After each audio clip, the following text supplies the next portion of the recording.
Hey guys, today we're going to talk about a subject that I don't talk about too often, and that is amphibians. So we don't have too many amphibian species here. We actually have, I think 3 or 4, maybe even more than that actually. And I sit here and think about it, but I don't quite have as much knowledge and experience with amphibians as I do a lot of other reptiles, specifically snakes, obviously.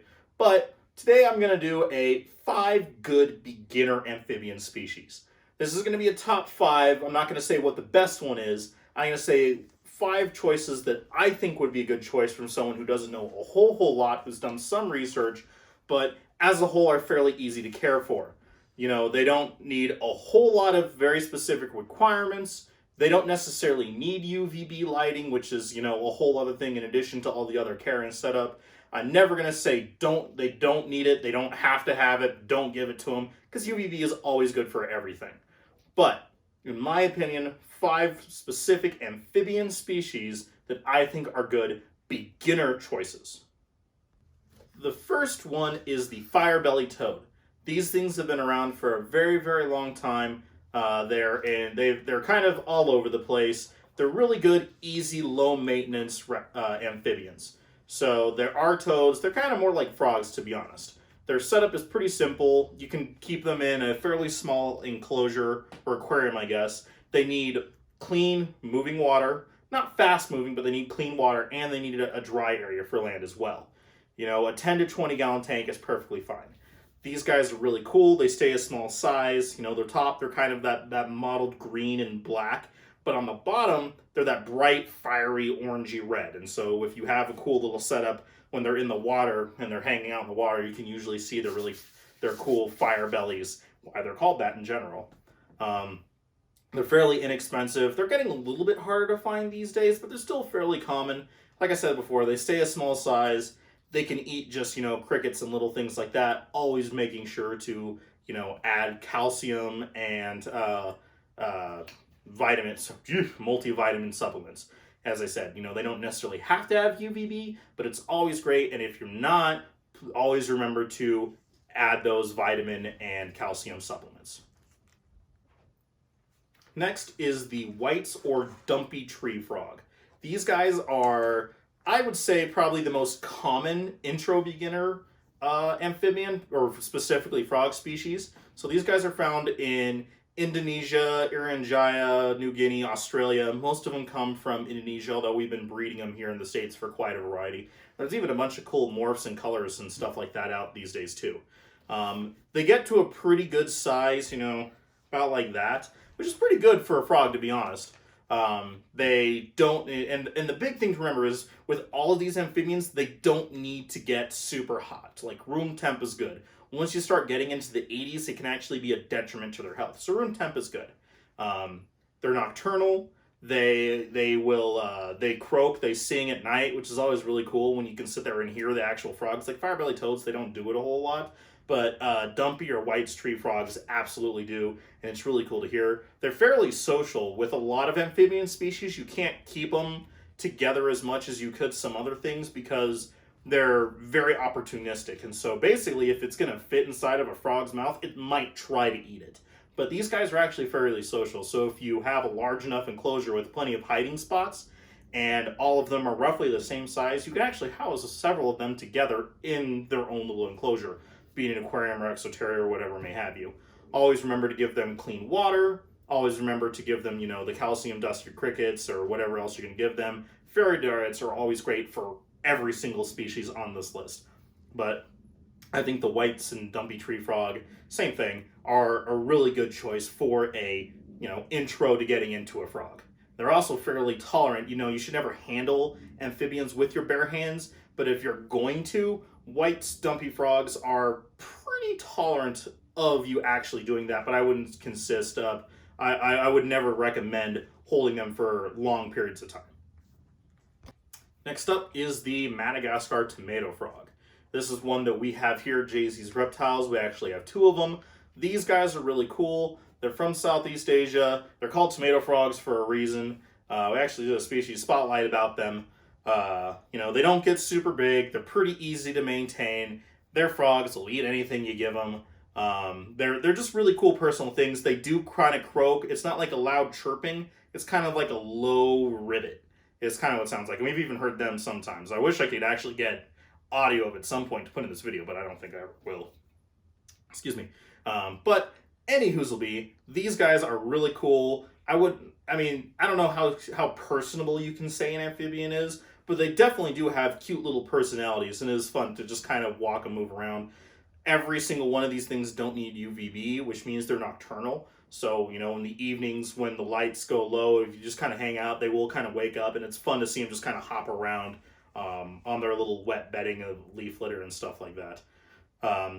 Really inexpensive. They're pretty readily available. They're getting really popular these days, and I would definitely recommend these as a first-time beginner reptile. I'm just going to keep it to reptile, guys. I'm sorry, amphibian.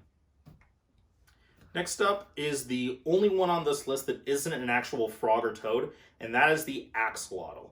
These guys are super, super cool. I would say these guys make great beginner amphibians. The biggest thing, and really the only consistent thing you have to worry about axolotls, is water quality. They have to have very clean, dechlorinated water. So that means if you're going to have them in a small enclosure, that means you have to do consistent water changes, have a really good pump, or if you're not keeping them pumped, because we've kind of seen them in stores and stuff where they're just kind of sitting in small things, you have to do consistent water changes. The other thing that is still very important, but not as very dire as water quality, is you need to make sure that they don't get too hot. Like our house here gets too hot in basically all of spring into late fall, to where we actually need an aquarium chiller set on a very high setting so that way the axolotls could even be okay. Because once it gets too hot, they can that's a very detriment to their health, just like a lot of the other ones. They're just much more sensitive than a lot of other amphibians.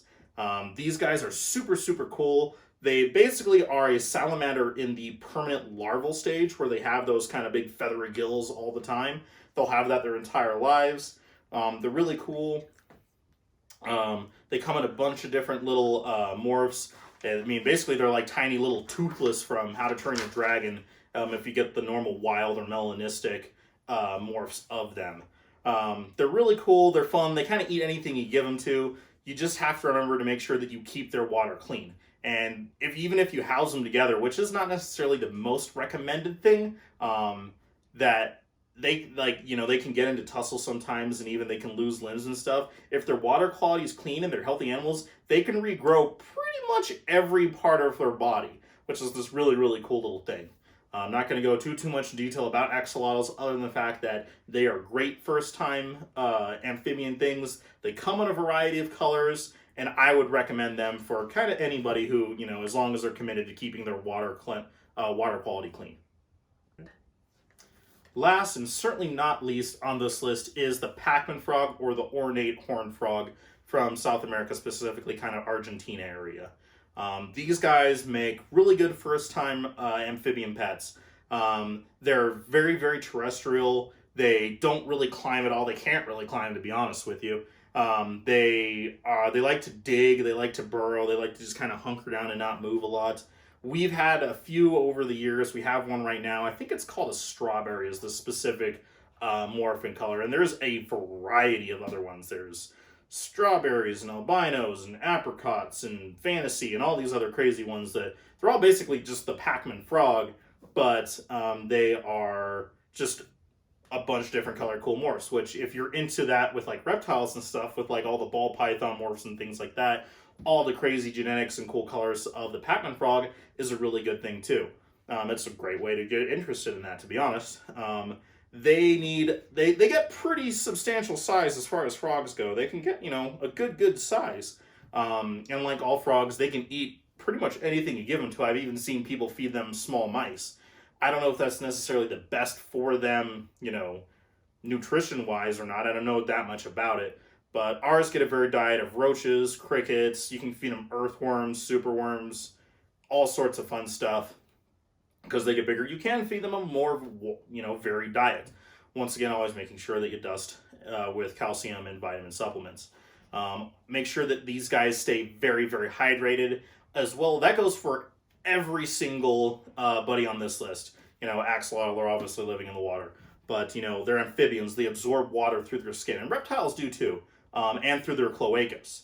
that's where they really absorb water. Like, you'll never see an amphibian really drink water. I think I've seen videos of it every once in a while, but you don't really see it a whole lot. It's that they absorb stuff through their skin, which is why we don't hold on to them, because they can absorb the oils just from our skin. So you don't necessarily need to keep them like completely soaking in water, but make sure you give them a big, nice, clean water dish that you change and keep clean. That their enclosures, whatever it is, has high humidity. Make sure it's nice and moist, because that's the fastest way to kill an amphibian, is to dry it out and to get it too hot.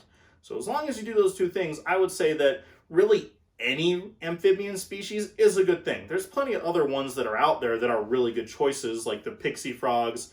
They're just not as widely available, and they get a lot bigger than the Pacman frogs. They're one of the largest species of amphibians, period. So they just need a bigger enclosure. So I didn't put this one on the list. Poison dart frogs, getting into those can be a little expensive, but once it's all set up, they're pretty easy to maintain. But that's why I didn't include them on that. Hopefully you guys like this. Like I said, these are 5, not the best, just my personal 5. These are good ones, not my top 5, just good ones to start. That if someone wants a frog, hey, why don't you try one of these ones? There's plenty of other ones out there. If you have any questions or thoughts about them, let me know down in the comments. Hit me up on Facebook or Instagram, jzsreptiles.